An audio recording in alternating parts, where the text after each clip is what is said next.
Welcome to the Best Damn Cigar Show. Want to join us? Come down right now to the Scottsdale Cigar Club and be a part of the party. Live football with DirecTV Prime Ticket, food, beverages, and cigars.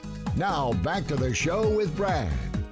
Welcome back to the Best Damn Cigar Show, everyone. And one of the great things about our cigar industry is new cigars coming to the market and exceptionally new cigars coming to the market. And one of those exceptionally new cigars was started by a gentleman in Fort Worth, Texas, named Al McAuliffe, and called McAuliffe Cigars. And Mr.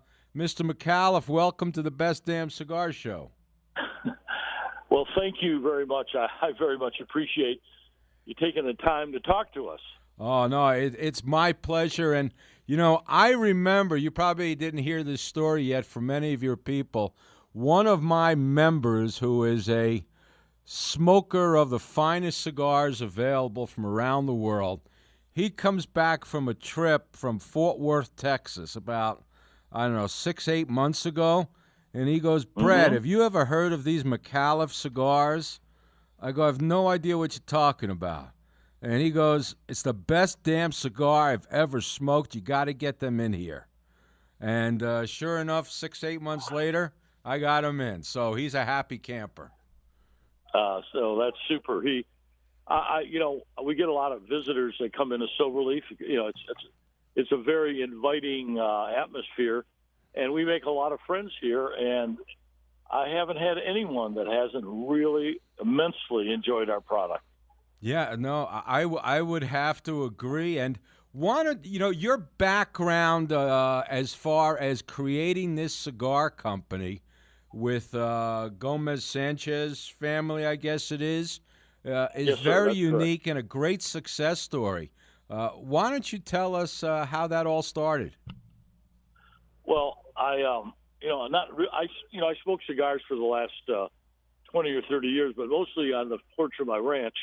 And, I really never thought much about cigar lounges in Fort Worth.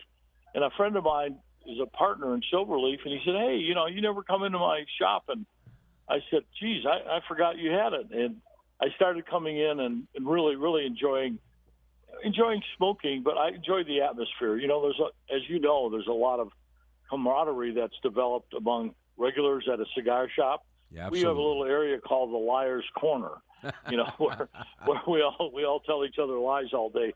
But I was sitting here one day, and these ex-Cubans who now live in Miami, but also have a factory in Nicaragua, came in. Their car had broken down, and actually, honestly, they didn't have enough capital really to repair it. So they came in and asked the general manager if they could roll some cigars and sell some finished cigars, and he agreed. After smoking one of their cigars, he said, sure. And so, Fort Worth's a very welcoming community. So they came here, they rolled some cigar, they sold some product, they were getting their car repaired, but they stayed 3 days because these are the nicest people in the world. So they were in here every day. And on the third day, I finally, I got to know them. They speak very little English, but I said, can you make me 1,000 cigars? And I said, let me tell you what I like. And they looked at me and go, no. We've been watching you. We know what you like. So they built 1,000 cigars for me. And I got them about 5 months later because they did a lot of, they aged them, they rested them, and they were incredible when I got them. And I started giving them to friends of mine and all of a sudden, I had people coming up to me going, hey, I don't want you to give me anything, but can I buy these cigars? I said, I'm not in the cigar business, and I don't have a tobacco license. At any rate, it's the discussion started, and I finally decided to buy controlling interest in their company. So I know there are majors out there who have their own facilities, but we're one of the startup companies, so to speak, although they've been making cigars since 1934. But we have our own marketing organization, we have our own distribution, but we also have our own factory, and that makes a world of difference when you're dealing with consistency. I'm an automotive supplier, and we have to make every part right, and that's the way I feel about cigars. We want them to be, if you buy one here or you buy one in California or buy one in Germany, we want all the cigars to be the same. We want you to have the same experience.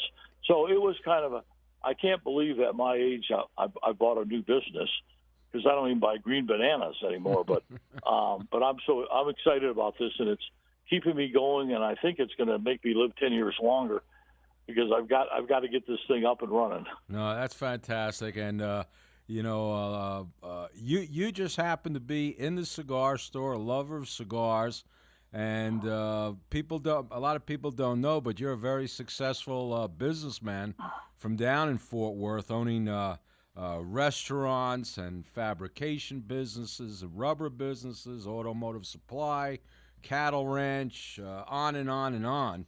And you just fell in love with this cigar. You weren't looking to get into the cigar business, but now you got your name on the brand. Yes, sir. And it's really fun. And it's fun to have a business that you have a tremendous passion for. And when I started out in the other businesses, I had aircraft companies. I fly helicopters and fixed wing aircraft, and you love them all when you get started. But nothing's excited me like the cigar business, because it's something I really, really enjoy and enjoy the people. I know the people involved in this industry. They're mostly all good people. Right. I would have to say so myself. I've been involved in the industry since 1995, and I just love what I do. But let's talk, if we can, just a few minutes about your cigar line, which has gotten as high as like a 95 rating and several 92s and 94s and 91s. And, I find it quite unique because most of your cigars, you'll tell people what the wrapper is, but you won't tell us what the filler and binder is. And, to keep us guessing, it's like your secret blend, which I sort of like that mystique. Well, I'm going to disappoint you because what we've done now is our latest brochure, which I happen to be holding in my hand. It's going to the printers. We've revealed a lot more information than we have originally. But it's like, I'll give you an example. The filler in the McAuliffe Reserva will be listing as 8-year-old Honduras, Dominican Republic, and Peruvian blend. So we're not telling you what location or what region it's from, but we're giving you an idea, a much better idea of how we're spending time blending and processing the tobacco. Many people. Well, actually, we've been told by several magazines that if you want to get into the top 10 cigars, or God forbid, the cigar of the year, you got to give us a little more information. Right. So we've gone through it all without revealing enough information so someone can endeavor to copy what we're doing. Our blend, the Gomez Sanchez family, among their peers, are incredibly well respected. And so I happened to be in a restaurant in Nicaragua looking at bands on the wall, that they had framed. Right. And I kind of was, it's a habit. I kind of was cleaning the Sanchez Gomez brand when their family had their few of their cigars, and a guy standing next to me said, that family are probably some of the best blenders in the world. And I said, what family? He said, oh, no, the Gomez Sanchez family. I knew. I just wanted to hear what he was going to say. And he was I don't want to mention the name, but he was one of the top respected cigars in the world. And he recognized those people. But, they all, the family of the grandfather, they all grew up in damn near the same village, Right. Olivas and Padrones and all those people live next door to each other. Right. So they all know each other pretty well. Right. And your brands, not your brands, your cigars all have different names that sort of have family lineage to it, like your Leyenda cigar. Yes, sir. Yes, sir. And the Riata, for example, is named after we have a world-class restaurant and the new one we're coming out with is a little shorty, 46 by 4, is named after. It's called a medallia, and it's named after the mother. So it's just we try to keep that heritage going, or because this is really a blend of two families. Our family from the marketing and distributions and business standpoint, and then from the construction and the blending standpoint. So we try to make everything we do. We have to have our heart in it. So we're not just picking some name that sounds good. Right. Well, it sounds to me as if it's a successful blending of two great families, the McAuliffes and the Gomez Sanchez. And I have to say one last thing. Your McAuliffe Leonda #1 Figurado has got to be either the best or one of the best cigars I've ever smoked. And everyone that buys them says the same exact thing. I mean, You're definitely doing something right. Yeah, and I honestly, that and the Reserva, to me, are my two favorite cigars. And actually, many people like yourself that are experts at what they do, that #1, that Legend #1 that you mentioned is by far, I believe that'll be a very, very high-rated cigar in the ratings next year. Well, if it's not, there's something wrong going on with the magazines. But, Mr. McAuliffe, I want to thank you very much for being a guest on the Best Damn Cigar Show.